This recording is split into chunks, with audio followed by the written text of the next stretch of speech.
오늘 저희들이 민수기 35장의 뒷부분의 말씀을 좀 읽어보았습니다. 사실은 35장 전체를 한번 읽어보는 것이 좋은데 너무 길기 때문에 뒷부분만 같이 읽자고 한 것입니다. 그리고 그것과 더불어 사실은 또 여호수아서 20장에 있는 9절밖에 안 되지만 그 내용도 같이 나중에 보는 것이 좋겠습니다. 우리는 모세오경을 접할 때마다 창세기와 출애굽기 이후가 상당히 다르다는 것을 알게 됩니다.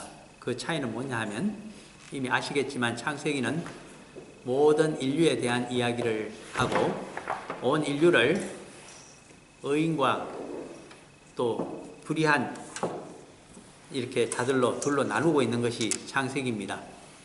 그런데 출애굽기에 오게 되면 그런 개인적인 집안적인 이야기가 아니라 하나의 하나님의 백성이라는 하나의 서민과 그렇지 하나님의 백성이 되지 못한 세계 수백의 종족들, 이방인이죠. 그렇게 또 나누면서 출애굽기가 기록이 되기를 시작합니다.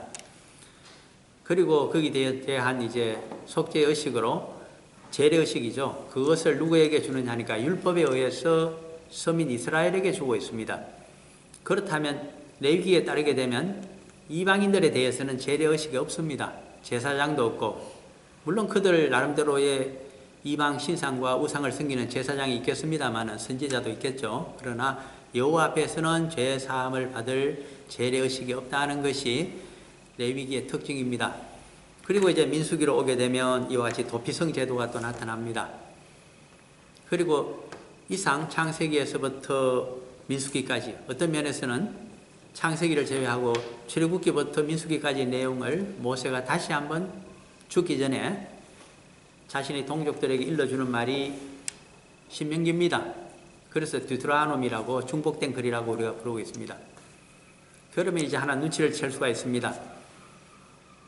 오늘날 모세의 시대는 지금으로부터 3400년 전입니다. 3400년이나 지난 오늘날에 그것이 어떤 의미를 가지고 있는가? 그리고 우리 가운데 유대인 출신은 서민 출신은 없습니다. 그러면 이방인인 나와는 우리 극동에 살고 있는 우리와는 어떤 관계를 갖고 있는 말씀인가 하는데 우리가 생각을 하게 됩니다.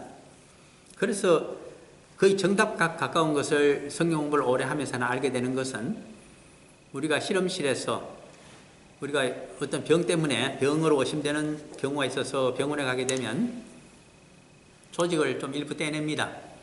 그것을 갖고 병리학적으로 실험실에서 원심 분리기에 걸어놓고 이제 조사를 합니다. 그래서 일부분에 병이 걸려 있으면 전체가 걸려 있는 것으로 보고서 CT 촬영을 시키거나 정밀 검사에 들어가도록 이렇게 되어 있습니다. 그러한 프로세스를 갖고 이제 생각을 해보게 되면 하나 알 수가 있습니다. 서민 이스라엘이라고 하는 것은 초호전 피플, 하나님의 백성이라고 하는 것은 시공간을 뛰어넘어서 우리 모든 족속과 민족들에 대한 하나의 샘플이었다, 표본이었다 하는 것을 알게 됩니다.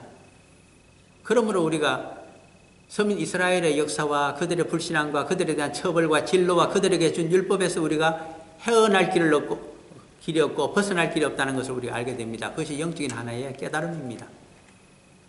그래서 모세오경을 제외하고서는 히브리 정경을 볼 수가 없고 복음서까지 이해할 수가 없습니다. 사실은. 그래서 이 파운데이션이고 기초이기 때문에 인트로덕션이기 때문에 66권 성경 가운데 구약과 신약이 있는데 제일 앞부분에 5권의 모세오경이 자리를 잡고 있는 것입니다. 그 이스라엘의 이야기다. 오늘날 한민족하고 무슨 상관이 있느냐 이렇게 생각을 해버리시게 되면 여호와를 창조주로 인정하지 않는 겁니다. 그리고 오늘날의 온 인류의 역사를 섭리하고 계신다는 사실을 부정하는 자입니다. 그분의 뜻을 우리가 이해할 수 없습니다. 그렇다면 예를 들면 오늘날 한 150개 정도의 때는 200개까지 나라가 있다고 하는데 그 정도 수백의 나라가 있다고 칩시다. 모든 종족에. 그들마다 이런 책을 한 권씩 남긴다고 하면 한 100몇 권이 될 겁니다. 그거 다 언제 보겠습니까? 그러므로 하나님께서는 이거 한 권만 봐도 충분하다. 내가 샘플한 민족을 가지고 그들을 어떻게 다루었고 똑같은 동일한 방법으로 너희들에게 이 말씀을 응하도록 하겠다. 이것이 나의 세상 경영의 법칙이다라고 말씀하시기 때문에 우리가 알아들어야만 됩니다. 그리고 3400년 전의 이야기, 어떤 것은 예수님 2000년 전의 이야기이기 때문에 오늘 21세기 첨단과학의 시대를 살고 있는 나에게는 전혀 상관이 없다. 천만의 말씀입니다. 과학적으로는 초고속도로 오늘날 얼마나 그 발전의 속도가 빠른지 모릅니다. 저는 뭐 그렇게 대단한 과학자는 아니지만은 제 주변의 사람들이 때로 저에게 묻습니다. 언제쯤 동시 통번역기가 나올까요? 언제쯤 자율주행차가 나와서 또 전기자동차가 나와서 온 도로를 달릴 수가 있을까요? 언제쯤이면 전부 자가용 비행기를 타고 다닐까요? 미래를 예측할 수는 없지만 이 성경 말씀을 가지고 비춰보면 별로 오래 걸리리라고 저는 보지 않습니다. 어느 정도 벌써 차 세대의 모형까지가 어느 정도 개발이 되어 있다고 하더라도 다만 경제적인 이유 때문에 기업이 R&D 투자를 많이 해놨기 때문에 그것은 오래 후에 상용화 시키려고 생각할 따름입니다. 혹시 전기 배터리가 많이 개발이 되어 있다고 하더라도 당장 그것을 실용하지는 않을 겁니다. 왜 그럴까요? 석유를 파서 소비를 시키고 난 다음에 그거 사용하도록 할 겁니다. 패권과 관련이 되어 있고 기업의 투자와 관련이 되어 있고 지금 많은 펀드 매니저 돈이 들어가서 자신들의 이익을 다 환수할 때까지는 시간이 걸린다는 이야기일 따름이고, 다만 그 시대는 정상적으로 하면 5년 내지 10년 안에 와야 되지만 아마 좀 더 늦어질지도 모릅니다. 왜 그렇게 제가 단언을 할까요? 1960년대 말 되면 벌써 달까지 사람을 보냈다고 하는 진실인지 아닌지 아직 진실 게임이 있습니다만, 그러나 그때 화면을 통해서 우리가 달에 착륙하는 모습을 봤습니다. 1960년대 후반입니다. 세월이 50년 정도 흘렀습니다. 그렇다면 벌써 달에 가서 살고 있는 사람들이 많아야 되는데 그렇게 하지 않는다는 것이 참 이상합니다. 또 하나는 뭘까요? 벌써 구글 같은 데 들어가면 동시 통번역 하고 있습니다. 보이스로 하면 되는데 AI와 같은 인공지능을 집어넣어서 분자 분류해서 문화시켜버리면 얼마든지 가능할 텐데 하지 않습니다. 왜? 그렇게 하기에는 팔아먹어야 될 것이 많기 때문입니다. 기업적인 차원에서. 이렇게 생각을 해보게 됩니다. 또 하나 결정적인 증거는 크루즈 미사일이 이 땅에 개발되어서 날아다닌 지가 오래됐습니다. 수십 년 됐습니다. 크루즈 미사일과 자동주행차는, 자율주행차는 무엇이 다른지 저는 그 차이를 알 수가 없습니다. 그럼에도 불구하고 개발하지 않습니다. 왜? 늦춥니다. 경제적인 이유, 그리고 다른 문제가 있겠죠. 이렇게 과학의 발전의 속도는 빠릅니다만은, 그러나 하나 변하지 않는 것이, 거의 변화 없는 것이 하나 있습니다. 성경의 2000년 전, 3400년 전의 이야기를 들여다보면서 오늘날 영적인 측면에서 여호와 하나님의 창조주의 살아계심과 그 역사적인 섭리를 이해하는 데 있어서 인간의 영적인 상태가 많이 발전되었는가? 오히려 더 아둔해진 것 같습니다. 한 가지 예를 들어보게 되면 1970년대 초반에 저는 대학을 다닌 사람입니다. 벌써 한 40년이 훨씬 지났지 않습니까? 거의 50년 정도 돼갑니다. 그때 당시에 젊은 시절에 총총하고 기독 학생 활동을 열심히 했던 정말 촉망받는 많은 사람들이, 그 중에 상당 숫자가 인터넷을 통해서 제가 검증을 해보거나 해보게 되면 얼마나 영적으로 어두워져 있는지 모릅니다. 왜 그럴까요? 자신의 전공 분야에서는 다 PhD를 하고 굉장히 한국에서도 출세한 사람들이 많습니다. 그러나 영적으로는 자꾸 어두워집니다. 오히려 옛날에 수십 년 전에 알았던 이야기를 제게 다시 묻고 있습니다. 그게 무슨 뜻입니까? 당신 하는 말을 알아듣지 못하겠습니다. 당신 옛날에 다 알았지 않습니까? 근데 왜 지금 모릅니까? 어두워졌기 때문입니다. 세상 물질 문명과 범신론적인 문화와 무신론적인 사고방식에, 그리고 돈과 권력과 정욕과 탐욕을 쫓아 살아가다 보니까 그만 영적인 눈이 어두워져 버렸습니다. 그래서 우리가 이 성경책을 다시 진지한 마음으로 들여다봐야만 합니다. 이스라엘의 이야기라고 생각해서는 안 됩니다. 나에 대한 이야기고 내 민족에 대한 이야기고 그들을 살리시는 여호와 하나님이 우리 민족을 살리시는 여호와 하나님이심을 우리가 기억하면서 진실된 마음으로 들여다봐야 되겠습니다. 그렇게 서론을 길게 하면서 34절, 민수기 35장 34절로 들어갑니다. 오늘의 제목은 도피성에 관한 율법과 복음, 그렇게 정해보았습니다. 과연 이 도피성 제도를 주시면서 율법적인 의미가 어떻게 설명이 되고 복음적인 의미는 어떻게 연결이 되는가? 그래서 우리 신앙생활 어떻게 하란 말인가 하는 것까지를 한번 살펴보고자 합니다. 35장 24절이 되겠습니다. 회중이 친자와 피를 보호하는 자 간에 이 규례대로 판결하여, 이 규례라고 하는 것은 위에 있는 말씀을 받아주고 있습니다. 도피성에 관한 율법 규정이 그 위에 보면 16절에서 23절까지가 특이하게 적혀져 있습니다. 그래서 16절부터 23절까지를 간단하게 먼저 보아야 됩니다. 친자, 사람을 친자입니다. 그리고 사람을 해쳤기 때문에 살인을 한 자인데, 그렇다면 피해자, 죽은 자가 있습니다. 그 살해를 당한 자의 가족들이 보복하는 권리를 가지게 됩니다. 율법에 의해서. 이 상방 간에 어떻게 문제를 해결할 것인가 하는 것이 율법적인 규례로 있다는 이야기입니다. 그래서 16절부터 살인죄에 대해서 두 가지로 설명하면서 우선 고의적인 살인과 그리고 과실치사를 율법적으로 구분하기를 시작합니다. 형법에 해당되는 현대 형법에 관한 많은 내용들이 3400년 전에 민수기에 이렇게 율법으로 실려 있다고 하는 것이 우리를 깜짝 놀라게 합니다. 먼저 고의적인 살인을 한 경우를 5가지로 나누고 있습니다. 그것이 35장 16절에 첫 번째 들어있는 내용입니다. 16절에 보면 고의적인 살인에 해당되는 자는 철 연장으로 사람을 쳐 죽인 자입니다. 철로 만든 무기로 사람을 쳐 죽였다. 이것은 고의적인 것입니다. 그래서 그 도구를 보고서 고의적인 살인임을 무조건 인정할 수밖에 없는 것이 16절입니다. 두 번째 고의적인 살인의 경우는 어떨까요? 그것이 17절입니다. 도피성으로 오더라도 보호를 받지 못하는 자, 죽일 만한 돌을 손에 들고 사람을 쳐 죽인 자. 돌도끼, 뭐 큰 돌 상관없습니다. 그거 갖고 사람을 치게 되면 그냥 머리가 부서지고 죽게 됩니다. 그런 줄 알면서, 번전히 알면서 그것을 이용해서 사람을 쳐 죽였다. 그럼 무조건 고의성입니다. 살인자입니다. 용서받을 수 없는 살인자가 된다는 이야기입니다. 18절입니다. 사람을 죽일 만한 나무 연장. 나무로 만들어지지만 뭐 아주 단단한 그러한 배트와 같습니다. 그걸로 머리를 한 대 치게 되면 그대로 사람이 머리가 터져서 죽고 맙니다. 그러면 그 도구를 보고서 그 고의적인 살인으로 간주하라는 것입니다.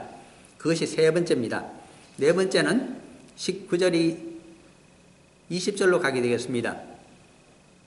만일 미워하는 까닭에 밀쳐 죽이거나 기회를 엿보아 무엇을 던져 죽이거나 계획을 하고 기회를 엿보아 미워하는 까닭에 범위가 성립이 됩니다.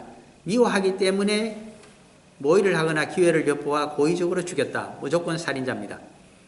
다섯 번째 경우가 21절입니다. 아기를 가지고 손으로 쳐 죽이면 그 친자는 반드시 죽일 것이니 아기를 가지고 범위 가운데 악의성이 증명되는 경우는 무조건 살인입니다. 이상 5가지가 사실은 살인에 있어서 범위인 그 인텐션이라 할까요? 의도를 확실히 알 수 있는 5가지 경우인데 오늘날에도 크게 벗어나지 않습니다.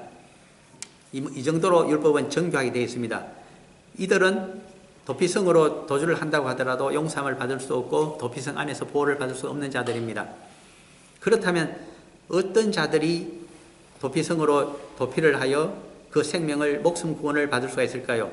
그것이 22절부터 23절의 두 가지 경우로 케이스로 나타납니다. 22절입니다. 악의가 없이 우연히 사람을 밀치거나 기회를 엿봄이 없이 무엇을 던지거나 하여 사람이 맞아서 죽음에 이르게 한 자, 바로 과실치사에 해당되는 경우입니다. 악의가 없어야 됩니다. 악의는 고의를 의미하는데 고의성이 전혀 없이 실수로 사람을 우연히 죽이게 된 자입니다. 그 다음에 23절이 더 중요한 부분이 있습니다. 보지 못하고 사람을 죽일 만한 돌을 던져서 죽였을 때 이는 과실치사가 됩니다. 보지 못하고 방향을 정함도 없습니다. 사람이 거기 있는지도 못 보았습니다. 그런데 돌을 큰 거를 하나 굴린다고 던졌는데 거기에 사람이 치여서 맞아서 죽었다는 경우입니다. 이 두 경우가 과실치사에 해당이 되고 도피성으로 도망하게 되면 목숨을 살릴 율법적인 제도적인 장치를 보호함을 받을 수 있다고 하는 것으로 우선 보시기 바랍니다. 그래서 24절입니다. 회중이 많은 백성들이 친자와 피를 보복하는 상방간에 이 규례대로 판결을 하라 하여 25절 피를 보복하는 자의 손에서 살인자를 건져내어 그가 피하였던 도피성으로 돌려보낼 것이요 살인자이긴 하지만은 고의성에 해당되는 5가지 경우에 해당되지 않으면 그를 과실치사자로 보고서 일단 도피성으로 보내어서 정당한 재판을 받도록 하라는 것입니다. 그는 거룩한 기름 부음을 받은 대제사장이 죽기까지 거기 거주할 것이니라. 여기 좀 해주고서 이제 도피성에 대해서 좀 더 알아보도록 합니다. 도피성은 여호수아서 20장으로 가보셔야 정확히 나타납니다.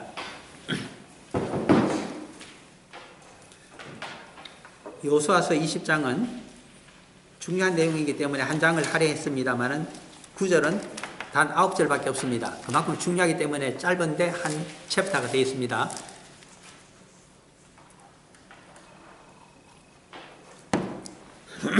그래서 그 내용을 빨리 보기 위해서 오늘 본문과 너무 관련이 되어 있기 때문에 교독으로 한번 빠른 속도로 같이 읽어보자 합니다. 20장 1절 제가 먼저 읽겠습니다.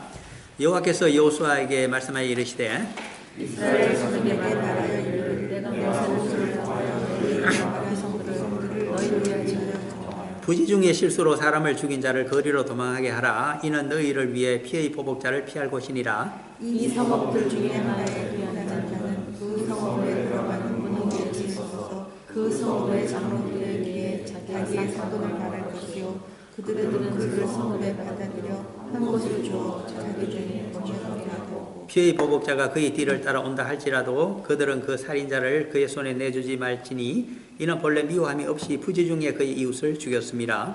그 살인자를 조직하소서 재판을 받기까지 또는 그 당시 대제사장이 자기 죽기까지 그 성읍에 거주하다가 그 후에 그 살인자는 그 성읍 곧 자기가 도망하여 나온 자기 성읍 자기 집으로 돌아갈지니라 하셨습니다. 이에 그들이 납달리의 산지 갈릴리 게데스와 에브라임 산지의 세겜과 유다 산지의 기랏 아르바 곧 헤브론과 유다 쪽 루벤 지파 중에서 평지 광야의 베셀과 갓 지파 중에서 길르앗 왕과 므낫세 지파 중에서 바산 굴람을 구별하였으니 같이 읽습니다. 이는 곧 이스라엘 모든 자손과 그들 중에 거류하는 그 유민을 위하여 선정된 승급들로서 누구든지 부지 중에 살인한 자가 거리로 도망하여 그가 교정 앞에 설 때까지 피해 보복자의 손에 죽지 아니하게 하기 위함이라. 아멘. 20장에서 특징적인 그 용어가 나타납니다. 부지 중에 실수로 사람을 죽인 자 이렇게 설명을 해줍니다. 부지 중에 인지하고 못하고 거기 사람이 있는지 알지를 못했습니다. 보지를 못했습니다. 우연히 돌이 굴러갔습니다. 그 방향으로. 그래서 실수로 사람을 죽인 경우. 그래서 부지중이라는 말이 의도하지 아니하였다. 바로 과실에 해당됩니다. 그런 사람은 도피성으로 도망하면 목숨을 살릴 기회가 주어집니다. 그런데 누구나 다 나는 그렇게 실수로 했다고 하면서 고의성을 가진 자도 그렇게 하여 우선 목숨을 살리기 위해서 도피성으로 다 도망합니다. 누구나 갑니다. 그러면 4절에 보면 자신이 과실치사자라고 주장하는 자는 전부 일단은 받아들입니다. 도피성으로. 그렇지만 재판을 해야 됩니다. 그래서 6절이 나타납니다. 그 살인자는 회중 앞에 서서 재판을 받기까지 또는 그 당시 대제사장이 죽기까지 이렇게 얘기가 나옵니다. 재판을 통해서 이제 옥석을 구분합니다. 오늘 민수기 35장에서 보았던 5가지 케이스인지 아니면 나머지 2가지 케이스인지를 분별하여 내보낼 것인지, 내보내게 되면 도피성 바깥으로 가게 되면 거기서 기다리고 있습니다. 재판의 결과가 어떻게 되는지를. 바로 피해자, 살인을 당한 자의, 피살된 자의 바로 가족들이 기다리고 있다가 만약에 그쪽에서 쫓겨나서 나오게 되면 그냥 쳐 죽입니다. 그러나 과실치사자로 밝혀지게 되면, 즉 부지 중에 실수로 사람을 죽인 자로 재판 결과 결정이 되게 되면 바깥으로 내보내지 않습니다. 그래서 목숨 구원을 받도록 해주었습니다.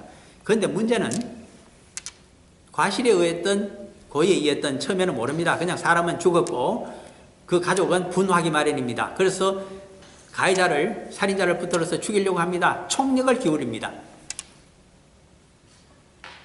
그것이 인간의 마음입니다.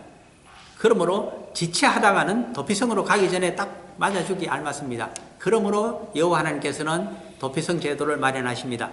만약 가나안 땅에 한 군데 도피성을 주게 되면 그거 찾아서 며칠이고 가는 사이에 말을 타고 와서 집중적으로 공격을 하게 되면 추격당하여 그냥 죽게 됩니다. 어떻게 하면 될까요?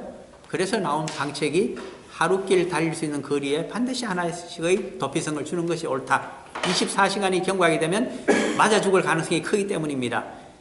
그래서 제가 여러분들이 볼 수 있도록 며칠 전에 지도 한 장을 모바일 폰으로 보내드렸습니다. 그 내용은 바로 오늘 보았던 여호수아서 20장 7절과 8절에 있는 내용대로 지도가 그려져 있습니다. 우리는 흔히 가나안 땅을 요단강 서쪽으로만 생각하는데 그렇지가 않습니다. 젖과 꿀이 흐르는 가나안 땅을 주셨다고 할 때 그것은 요단강 동쪽에도 있고 서쪽에도 있습니다. 규모는 물론 서쪽에 있는 것이 2배 정도 크고 동쪽에 있는 것은 그보다 좀 적습니다. 동쪽에 있는 것은 아모리 족속에서 모세가 이스라엘 군대를 이끌고 요단강을 건너가기 전에 정복한 땅입니다. 그리고 그 동쪽 북쪽에 있는 갈릴리 동북쪽에 있는 땅은 골란고원 쪽의 땅은 물론 나중에 요단강을 건너가서 여호수아가 사람들을 보내어서 정복한 땅이 되겠습니다. 그런데 일단은 요단강을 기준으로 하여 동쪽에는 두 지파 절반이 차지하게 됩니다. 제일 밑에서부터 사해 동쪽은 야곱의 첫 번째 아들이었던 르우벤 지파가 차지하고, 그리고 요단강 중류쯤에서부터 중하류에 있는 그 동쪽 부분에는 갓 지파가 차지하는데 주로 길앗 땅입니다. 그리고 그 위 쪽은 야복강 이북 지역이 되겠습니다. 거기서부터 북쪽으로는 므낫세 절반의 지파가 그것을 차지합니다. 그래서 므낫세 반지파가 차지했는데 주로 골란고원 바산 지역이 전부 그들의 소유입니다. 이렇게 요단강 동쪽에 2지파 반이 있고 9지파 반이 요단강 서쪽, 우리가 일반적으로 얘기하는 가나안 땅에 있습니다. 제일 아래쪽에 보면 헤브론과 그 아래 네게브 지역을 전부 차지하고 있는 것이 본래 유다 지파입니다. 갈렙이 85세의 노고에도 불구하고 거기에 있는 헤브론에 있던 그 아낙 자손들, 바로 그인족들을 치고 그 기랏 아르바라고 하는 그 지역을 빼앗고 그러므로 해서 남쪽을 전부 차지합니다. 너무 땅이 광대하기 때문에 그 아래쪽에 남서쪽에 있는 땅 일부를 외소화되어 버린 시몬 지파에게 준 것입니다. 그렇게 재배정을 받아 있죠. 유다 지파 바로 위에는 베냐민 지파가 아주 극소수가 되었습니다. 사사기 시대를 지내면서 600명의 용사들만이 살아남아서 부인들을 얻어서 번성했기 때문에 크지가 못합니다. 바로 베냐민 지파가 유다 지파 위에 존재하고 있고, 그 위에 에브라임 지파가 있고, 그 위에 올라가면 에브라임의 형이었던 므낫세가 또 반지파가 넓은 땅을 세겜 지역을 중심으로 차지하고 있습니다. 그 위로 올라가게 되면 갈릴리가 있는데 거기에 우리가 잘 아는 스불론과 이사갈이 있고, 그리고 스불론과 납달리가 있습니다. 스불론과 납달리가 있는데 스불론 땅에 우리 주 예수 그리스도께서 고향에 있는 나사렛이 거기 있습니다. 그리고 납달리 땅에 가게 되면 예수님의 복음의 주무대가 되는 갈릴리 서북 쪽입니다. 거기에 가버나움도 있고, 그리고 여러 가지 동네들이 있고, 막달라도 거기에 해당이 되겠습니다. 바로 이 납달리 땅에 하나의 도피성이 있게 됩니다. 제일 서북 쪽에 있게 됩니다. 그 이름이 게데스라고 되어 있을 겁니다. 그것이 납달리 땅에 있습니다. 거기서 내려오게 되면 므낫세 반지파가 차지하고 있는 큰 땅의 중심이 세겜입니다. 세겜이 옛날 가나안 땅의 가장 중심 도시입니다. 그래서 옛날 야곱이 창세기 33장, 34장에 가게 되면 이 세겜에서 호화 사치 생활을 하고 지내게 됩니다. 대도시였기 때문에. 거기에 도피성이 있습니다. 므낫세 반지파 쪽에. 아래쪽에 오게 되면 유다 지파가 갖고 있는 가장 중심된 도시 헤브론입니다. 거기를 도피성으로 내주고 제사장들이 거기 살면서 이 도피성을 운영하게 됩니다. 나머지 도피성은 전부 레위인들이, 장로들이 운영하게 되겠습니다. 그러면 요단강 동쪽에 있는 그 지파에는 어떻게 됩니까? 밑에 있는 사해 동쪽에 있는 르우벤 지파에서는 베셀이 되고, 그 위에 있는 가 지파에서는 길앗 땅이기 때문에 길앗 라못이 도피성이 됩니다. 그리고 므낫세 반지파가 제일 바산과 골란 쪽에 올라갔기 때문에 그 중심 도시가 바산 또는 골란으로 불리고 있습니다. 거기 또 하나의 도피성이 있겠습니다. 이렇게 자세하게 설명을 드린 이유가 있습니다. 6개의 도피성을 볼 때 이제 지도를 좀 보셔야 되는데, 가나안이라고 하면 고대 이스라엘입니다. 동서로 길이가 학자들이 대체적으로 96km라고 합니다. 저는 대체로 한 100km 정도 된다고 봅니다. 동서로 100km.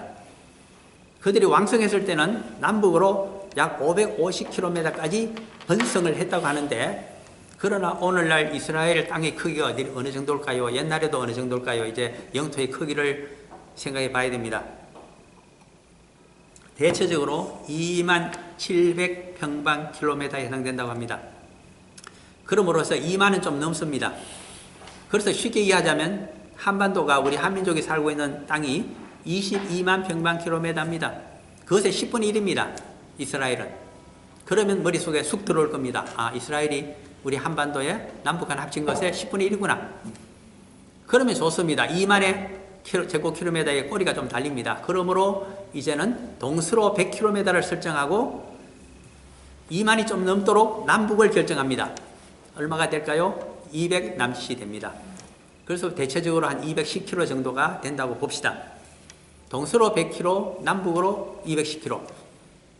동서로는 몇 개가 있습니까? 2개가 있습니다. 그렇지 않겠습니까? 대칭적으로 2개 도피성이 있습니다. 그러면 100km를 반으로 나누게 되면 하나의 도피성이 동서로 얼마를 차지합니까? 50km입니다. 남북으로는 얼마 차지할까요? 210km를 3개로 나누어야 됩니다. 상중하로 70km. 둘로 나누게 되면 중심까지 거리가 얼마일까요? 35km입니다. 그래서 학자들이 대체적으로 얘기합니다. 36km를 넘어서게 되면 도피성은 재구시를 못할 것이다. 하루 동안 열심히 목숨을 걸고 도망을 쳐야 됩니다. 도피성에 도달해야 일단은 목숨을 살리기 때문에 36km가 장정이 하루 걷는 것이 우리가 신장로로 걷게 되면 100리를 걷습니다. 저는 어릴 때 부모님을 따라서 100리길을 한번 걸어본 적이 있습니다. 참 힘이 들지만은 그래도 40km를 걸을 수가 있습니다. 신장로를 따라서. 옛날엔 신장로가 없습니다. 그냥 풀풀 날리는 길입니다. 그러므로 장정이 막 달려가야 하루에 36km입니다. 그 거리를 생각하시면 여호와께서 얼마나 정밀하게 도피성 제도를 마련하셨는가를 보고서 감탄을 하게 됩니다. 성경에 깊이 알고 깊이 들여다볼수록 여호와 하나님의 작품임을 알고 인간의 지혜를 뛰어넘는 것을 발견하고서 우리가 경탄하게 됩니다. 모르기 때문에 무시하고 멸시합니다. 깊이 알게 되면 멸시하고 무시할 수가 없습니다. 인간의 지혜가 여기서 하나님의 지혜에 마치 태양이 삐틀 달이 반사하여 우리 눈에 들어오듯이 우리들의 이성은 하나님의 지혜를 반사하는 거울과 같고 달에 불과합니다. 선라이트가 있기 때문에 하나님의 빛은 선라이트와 같습니다. 우리의 이성과 우리의 영감이라고 하는 것은 문라이트와 같습니다. 그것을 생각하셔야 됩니다. 나의 영감 어디 있을까요? 그것은 반사체입니다. 그저 전파를 받아 있는 안테나와 같은 것입니다. 그러나 그것으로 충분합니다. 우리가 깨어서 각성하며 여호와 앞에 종으로 살기를 작심하고 여호와 신앙 앞에 서 있다고 한다면 거기에 엄청난 빛의 쬐임이 있게 되고 우리는 그것을 조사하는 대언자가 될 수 있을 것입니다. 그것으로 생명을 살려야 되지 않겠습니까? 그렇게 도피성이 되어 있습니다. 그런데 그 다음에 이제 그 정도를 하시고 다시 본문으로 넘어가서 그 다음을 한번 보고자 합니다. 25절이 되겠습니다. 오늘 민수기 35장 25절입니다. 피를 보복하는 자의 손에서 살인자를 건져내어 그가 피하였던 도피성으로 돌려보낼 것이요 그는 거룩한 기름 부음을 받은 대제사장이 죽기까지 거기 거주할 것이니라. 언제까지 도피성의 보호를 받을 수가 있을까요? 당시의 대제사장이 죽을 때까지입니다. 당시의 대제사장이 죽을 때까지는 그 성 안에, 도피성 안에 있어야 됩니다. 나가게 되면 어떻게 될까요? 26절입니다. 그러나 살인자가 어느 때든지 그 피하였던 도피성 지경 밖에 나가게 되면 어떻게 되느냐? 27절. 피를 보복하는 자가 도피성 지경 밖에서 그 살인자를 만나 죽일지라도 피 흘린 죄가 없나니. 도피성 안에서 보호를 해주었는데 몰래 빠져나가 버렸습니다. 자유를 찾고 더 넓은 세상에서 살고 싶다고. 그러면 맞아 죽습니다. 아무도 보호해주지 않습니다. 이것이 무슨 의미인지를 좀 설명을 알기 위해서 28절을 참고하기 바랍니다. 이는 살인자가 대제사장이 죽기까지 그 도피성에 머물러야 할 것임이라. 대제사장이 죽은 후에는 그 살인자가 자기 소유의 땅으로 돌아갈 수 있느니라. 이게 도대체 무슨 말씀일까요? 왜 대제사장, 현존 대제사장이 죽으면 자유를 얻을 수 있고 죽지 않으면 자유를 얻을 수가 없다고, 죄사함을 얻을 수가 없다고 우리에게 설명할까요? 도대체 이 율법은 무엇을 겨냥하고 있는 말씀일까요? 이제 생각을 해보셔야 됩니다. 무엇을 얘기하고 있을까요? 정답은 하나입니다. 예수 그리스도를 이미 얘기하고 있는 대목입니다. 예수 그리스도께서 우리의 죄짐을 지고 돌아가셔야만이 그분의 유언이 발효가 되기 때문입니다. 그 대목을 어디다 써두었을까요? 히브리서 9장으로 한번 가보실까요?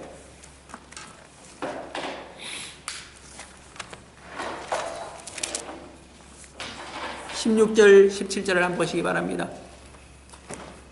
히브리서라고 이름을 붙인 이유는 히브리 정경에 굉장히 밝은 익명의 저자가 율법을 복음으로 설명하기를 시작했다는 뜻입니다. 그래서 히브리서입니다.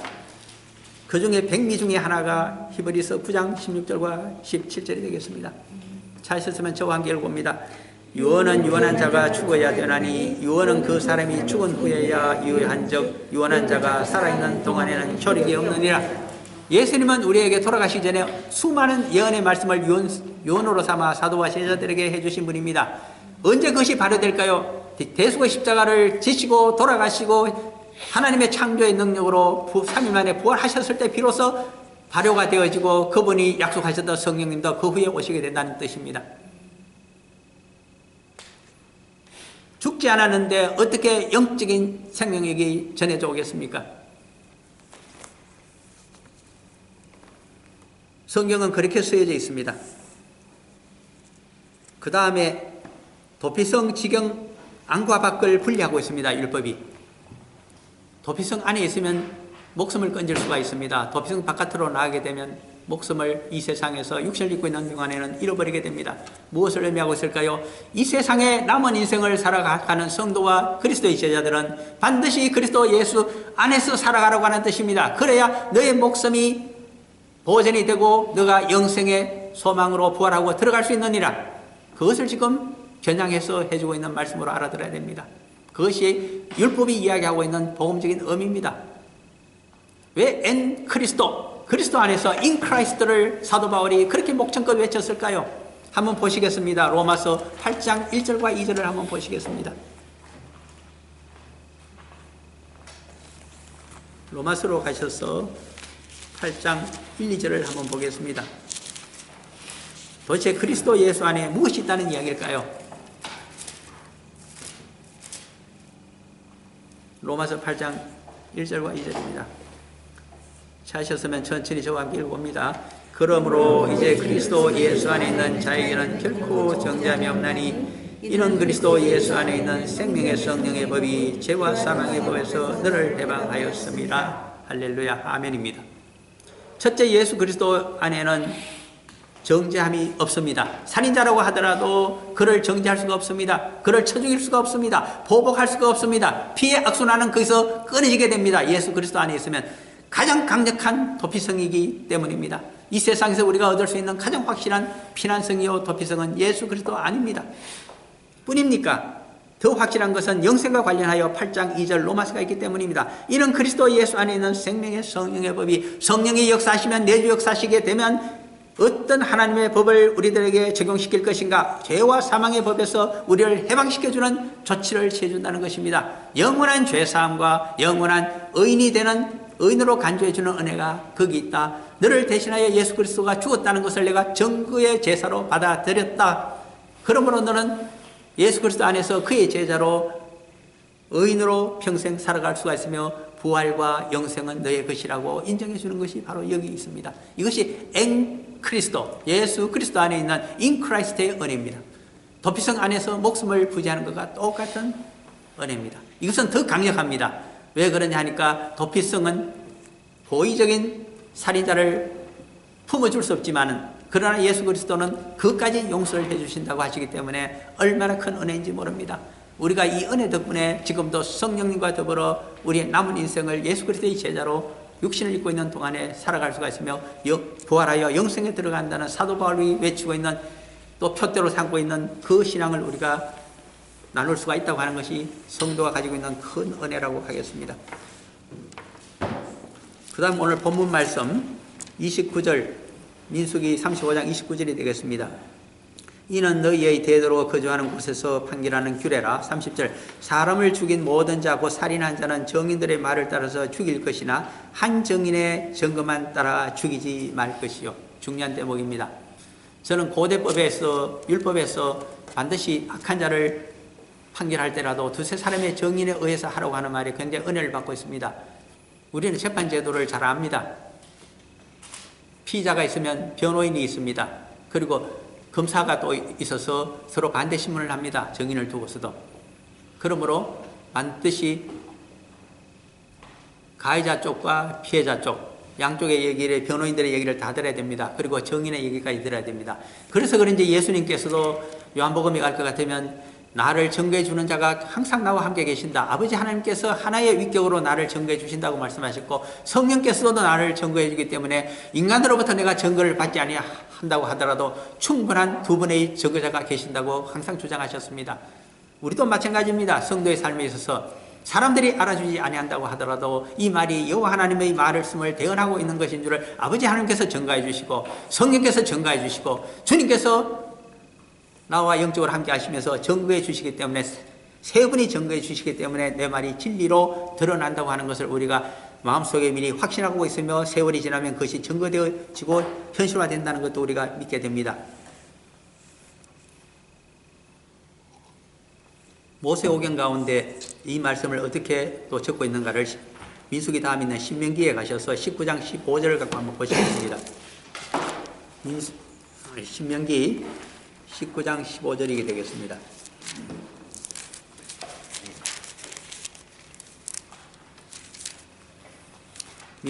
신명기 제 19장 15절.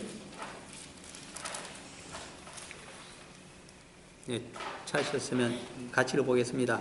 사람의 모든 악에 대하여 또한 모든 죄에 관하여는 한 정인으로만 정할 것이 아니요 두 정인의 입으로나 또는 세 정인의 입으로 그 사건을 확정할 것이며. 아멘.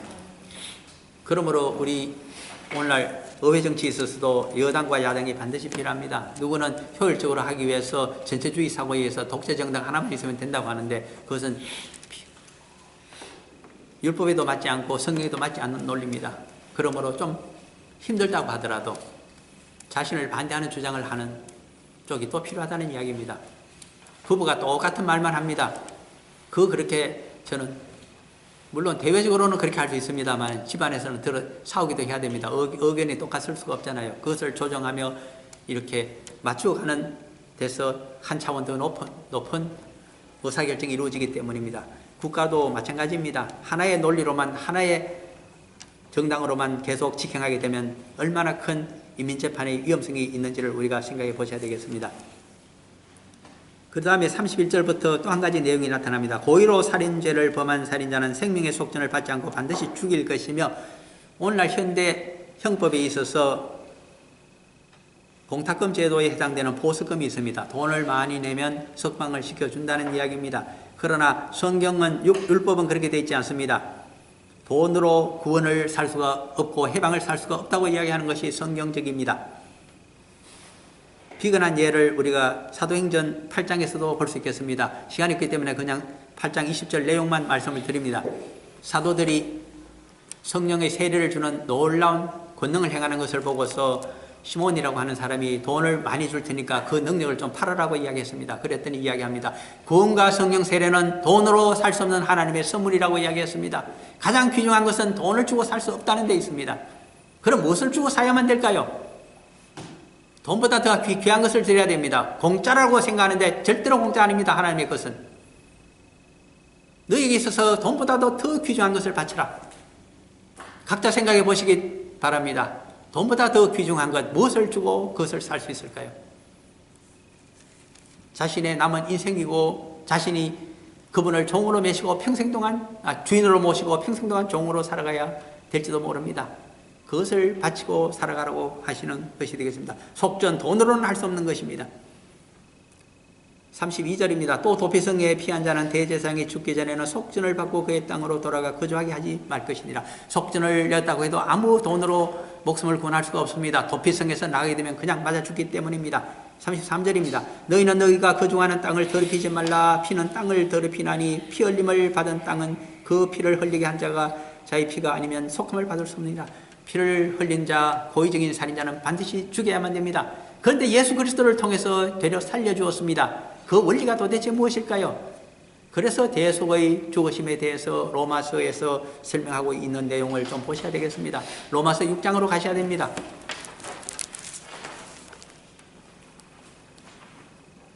그것은 세례의 의미와 더불어서 우리들에게 의미를 해주고 있습니다. 그리스도와 연합한다는 것의 의미가 무엇인지, 세례가 무엇인지, 그것이 어째서 내가 죽어야 되는 것과 똑같은 것으로 간주해 주시는지를 우리가 볼 필요가 있기 때문입니다. 6장 4절, 5절, 6절, 7절까지를 한번 같이 읽어보기 바랍니다. 로마서 6장 4, 5, 6, 7 읽겠습니다. 그러므로 우리가 그의 죽으심과 하여 세를 받음으로 그와 함께 장사되었나니 이는 아버지의 영광으로 말미암아 그리스도를 죽은 자 가운데서 살리심과 같이 우리로 또한 새 생명 가운데서 행하게 하려 함이라. 만일 우리가 그의 죽으심과 같은 모양으로 연합한 자가 되었으면 또한 그의 부활과 같은 모양으로 연합한 자도 되리라. 우리가 알거니와 우리의 옛사람이 예수와 함께 십자가에 못 박힌 것은 죄의 몸이 주어 다시는 우리가 죄에게 종노를 하지 아니하려 함이니 이는 죽은 자가 죄에서 벗어나 어렵다 하심을 얻었음이니라. 우리는 더 이상 육신적으로 살 수가 없습니다. 죽었기 때문입니다. 그 사실을 깨닫지 못하는 자들이 그리스도 안에서 연합된 자가 이미 되어서 우리가 죽고 새로 하나님의 거룩한 자녀로 나머지 인생을 살아가야 된다는 사실을 확실히 깨닫지 못하는 자가 성도의 삶을 육신적인 욕심에 또 세상적인 정욕에 이끌려서 살아가기 마련입니다. 그러므로 어떤 삶을 제자된 삶을 살아가느냐를 바라보게 되면 금방 알 수가 있게 된다는 이야기입니다. 성령의 세례를 받았을까요? 못 받았을까요? 그의 삶을 보면 그만큼 알게 된다는 뜻입니다. 그럼 왜 우리가 이 땅에서 피를 흘려서는 안 되고 우리 자신의 목숨으로 그 피를 대신해야 되고 그것을 위해서 예수 그리스도의 피를 대신 흘리고 우리가 참으로 회개를 해야 될까요? 그 이유는 오늘 마지막 구절인 민수기 35장 34절에 있습니다. 너희는 너희가 거주하는 땅 곧 내가 거주하는 땅을 더럽히지 말라. 나 여호와는 이스라엘 자손 중에 있음이니라. 주님께서 여호와 하나님께서 성령께서 함께 계시기 때문에 우리 몸을 함부로 더럽힐 수가 없습니다. 우리가 살고 있는 이 땅도 거룩하게 보존해야지 함부로 우리가 더럽힐 수가 없습니다. 무죄한 자의 피를 흘릴 수가 없습니다. 왜? 그분의 것이기 때문에. 그래서 우리가 창세기를 마지막으로 다시 돌아보면 창세기 4장에 이렇게 되어 있습니다. 라멕이라고 하는 사람이 있습니다. 그는 두 사람의 아내를 얻어서 그 아내에게 나중에 이야기합니다.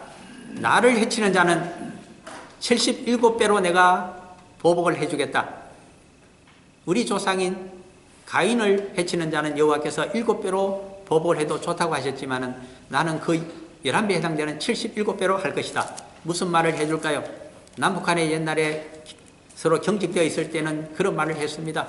강대국 사회도 그런 이야기 합니다. 만일 핵폭탄으로 우리나라를 선제 공격하는 나라가 있다면 우리는 1000배, 10,000배로 보복할 것이다. 그것이 전쟁론에 나오는 이야기들입니다. 1000배, 10,000배 어디서 나온 이야기일까요? 창세기 4장에 있는 그 피의 확대, 보복을 그대로 더 확대해 준다면 그런 이야기까지 나옵니다. 10배로 100배로 더 갚아주겠다. 그러므로 한 사람을 잘못 쳐주게 되면 그들의 가족에 의해서 정당한 율법에 따라 피해 보복을 할 수 있는 자들에 의해서 그 피는 10배, 100배로 늘어나게 된다는 것입니다. 그러므로 그 고리를 악순환을 끊어야만 됩니다. 어떻게 끊습니까? 도피성 제도가 율법이 아니면 도저히 끊을 수가 없다는 것을 이야기해 줍니다. 그러므로 오늘날 예수 그리스도 안에서 살아가는 삶, 예수 그리스도와 세례를 받고서 남은 인생을 거룩한 하나님의 자녀로 살아가지 아니하게 되면 이 세상은 피해 보복에 의해서 전멸이 되고 만다는 사실을 우리가 깊이 생각하시면서 남은 인생을 우리가 의인으로 그리고 그리스도의 제자로 살아감으로써 한 성읍의 10명의 의인 중에 하나가 되어서 이 땅을 망하지 아니하고 자손들에게 물려주고 더 많은 사람을 구원하는 놀라운 성도들이 다 되시기를 간절히 축원합니다. 저는 기도합니다. 사랑하는